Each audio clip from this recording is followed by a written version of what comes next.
நிறைய பேரோட புலம்பல் இன்னைக்கு என்னன்னு பாத்தீங்கன்னா, நிறைய பணம் சம்பாதிக்கிறோங்க. ஆனா வீட்டுல கொண்டு வந்து வச்சோம்னா 1 மணி நேரத்துக்குள்ள அந்த பணம் எப்படி செலவாகுது, எப்படி போகுது, மெடிக்கல் எக்ஸ்பென்சஸ், இந்த மாதிரி நிறைய தேவையில்லாத செலவுகளாகி உடனே அந்த பணம் கரைஞ்சிருது.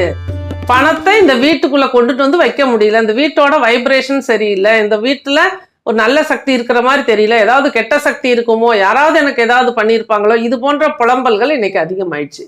நிச்சயமா இதுக்கு நல்ல தீர்வு கொடுக்குற விஷயங்கள் நிறைய சித்தர்கள் வழியில நிறைய இருக்கு. அதுல இன்னைக்கு ஒரு விஷயத்த நான் உங்களுக்கு சொல்றேன், பயன்படுத்தி பாருங்க. நிச்சயமா நல்ல ஒரு தீர்வு உங்களுக்கு கிடைக்கும். அதாவது குப்பைமேனி வேர் அப்படிங்கிறது நீங்க கேள்விப்பட்டிருக்கலாம். அதாவது குப்பைமேனி செடியோட வேர். குப்பைமேனி செடி எல்லா இடத்துலயுமே இருக்கும். நீங்க உங்களுக்கு குப்பைமேனினா என்ன அப்படிங்கிறத கூகுள்ல போய் பாத்தீங்கன்னா அந்த செடியை எப்படி அடையாளம் கண்டுபிடிச்சிக்கலாம். நீங்க நிறைய கிராமப்புறங்களா இருந்தா எல்லாருக்குமே தெரிஞ்ச ஒரு விஷயம். அப்ப அந்த செடி வந்து எந்த நாளாக இருந்தாலும் சரி, அது ராகு காலம் யமகண்டம் இல்லாத நேரமா இருந்து ஒரு சுக்கிர ஹோரையா இருந்தா சிறப்பு. அந்த சுக்கிர ஹோரையில அந்த செடியை முன்னாடி பார்த்து வச்சுக்கோங்க. அந்த செடிக்கு 2-3 நாளைக்கு தண்ணி ஊத்துங்க. தண்ணி ஊத்திட்டு அப்போ வந்து அந்த செடிக்கும் உங்களுக்கும் உள்ள ஒரு கார்டு கனெக்டிவிட்டி வந்துடும். உங்களுக்கு வந்து அந்த செடி உங்களை அறிமுகம் ஆயிரும், நீங்க யாரு அப்படிங்கிற அது பிரபஞ்சத்துல அதெல்லாம் உண்டு.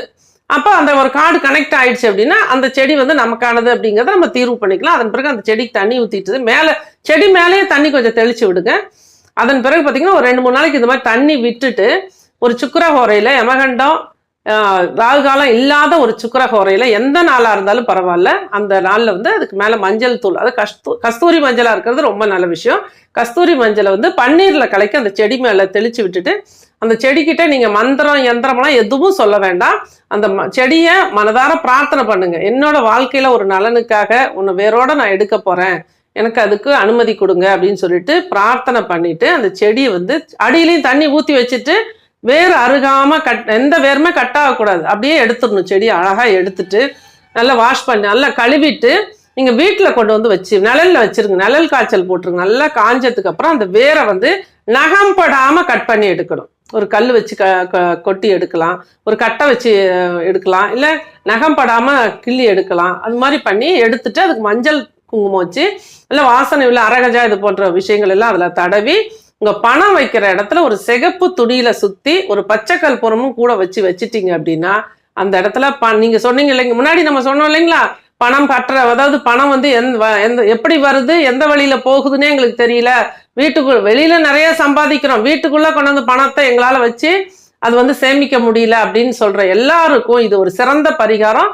குப்பைமேனி வேறு அவ்வளோ ஒரு அற்புதமான விஷயம். நிறைய மருந்துகளுக்கெல்லாம் இது பயன்படுது. இந்த காப்பு கட்டுறது அதெல்லாம் மருத்துவத்துக்கு நிச்சயமா காப்பு கட்டி தான் எடுக்கணும். ஆனா நம்ம வந்து நம்ம பணவரவுக்காக நம்ம வந்து பண்ணும் பொழுது அந்த பிரார்த்தனையோட நீங்க பண்ணிட்டு வேற ஏதாவது ஒரு மரங்களுக்கு ஏன்னா ஒரு உயிர் தானே அந்த செடியை நம்ம எடுக்கிறோம் இல்லைங்களா, அதனால வந்து உங்களுக்கு பக்கத்துல வீட்டுக்கு உங்க எல்லையில இல்லாத வேற ஒரு மரங்களுக்கு ஏதாவது ஒரு மரம், அரச மரம், வேப்ப மரம், ஆலமரம், எந்த மரமா இருந்தாலும் அந்த மரங்களுக்கு தண்ணி ஊத்துறத ஒரு வழக்கமா வச்சுக்கோங்க.